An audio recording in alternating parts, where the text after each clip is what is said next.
Hello everyone, this is गौरव। आपने कभी न कभी शार्क टैंक तो ज़रूर देखा होगा, क्योंकि वो आजकल बहुत चल रहा है।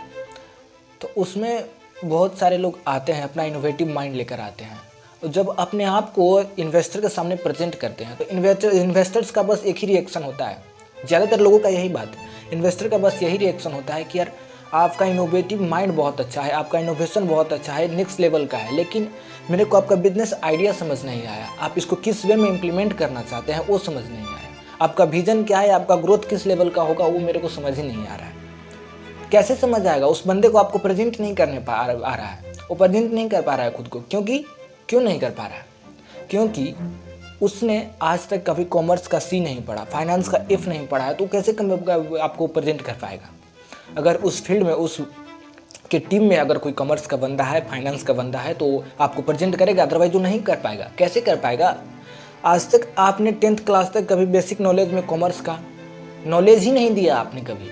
जैसे कि आपने साइंस का बेसिक नॉलेज 10th क्लास तक दिया, आर्ट्स का बेसिक नॉलेज आपने 10th क्लास तक दिया, आपने कॉमर्स का कभी दिया ही नहीं। उसको बताया ही नहीं कि भाई बिजनेस क्या होता है, फाइनेंस क्या होता है, ये सारी चीज़ें कभी बताया ही नहीं, तो उसको कैसे प्रेजेंट करने आएगा? देखिए, आज हम 2023 में जी रहे हैं, फिर भी आपने देखा होगा कॉमर्स फील्ड में बहुत कम ऐसे लड़के होते हैं जो कॉमर्स फील्ड को चूज करना चाहते हैं, कॉमर्स फील्ड में आते हैं। क्यों?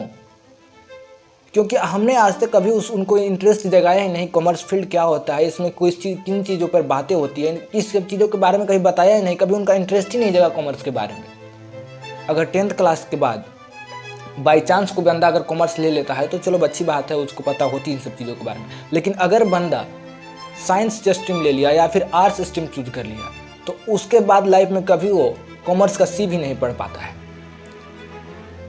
तो इससे अच्छा है ना कि आप जैसे प्राइमरी लेवल पर आप बोल रहे हैं कि भगवत गीता होना चाहिए आपको, जैसे कि कल्चर जैसे धीरे धीरे हमारे इंडिया में ख़त्म होती जा रही है, जिसकी वजह से आपने भगवत गीता लाने की सोची है, तो ठीक है आप लाइए, लेकिन आप ये भी तो देखिए कि कॉमर्स फील्ड का भी होना नॉलेज उसमें बहुत ज़रूरी है।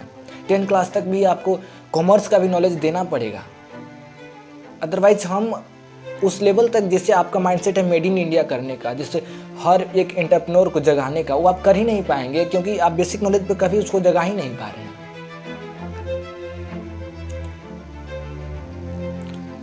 हमारे इंडिया में बहुत सारे ऐसे लोग हैं जिनके पास इनोवेटिव आइडियाज़ तो बहुत बड़े हैं, बहुत बड़ा इनोवेटिव आइडिया है, लेकिन उनको लगता है कि अगर बिजनेस स्टार्ट करना है तो उसके लिए बहुत बड़ा कैपिटल होना चाहिए, जो कि जाहिर सी बात है होना चाहिए, लेकिन उनको ये लगता है कि खुद का कैपिटल होना चाहिए।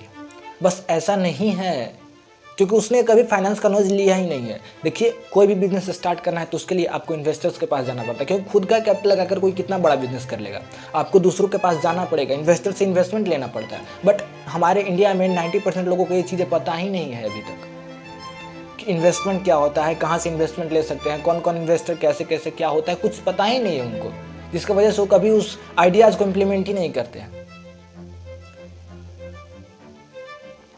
आज के लिए इतना ही करते हैं, और मेरे को लगता है कि प्राइमरी लेवल पे कॉमर्स का नॉलेज होना चाहिए। अगर आपको भी ऐसा लगता है कि कॉमर्स प्राइमरी लेवल पे आना चाहिए, बेसिक नॉलेज 10th क्लास तक आपको कॉमर्स का नॉलेज मिलना चाहिए, तो प्लीज़ सपोर्ट कीजिएगा और इस वीडियो को ज़्यादा से ज़्यादा शेयर कीजिएगा। Thank you so much, bye bye.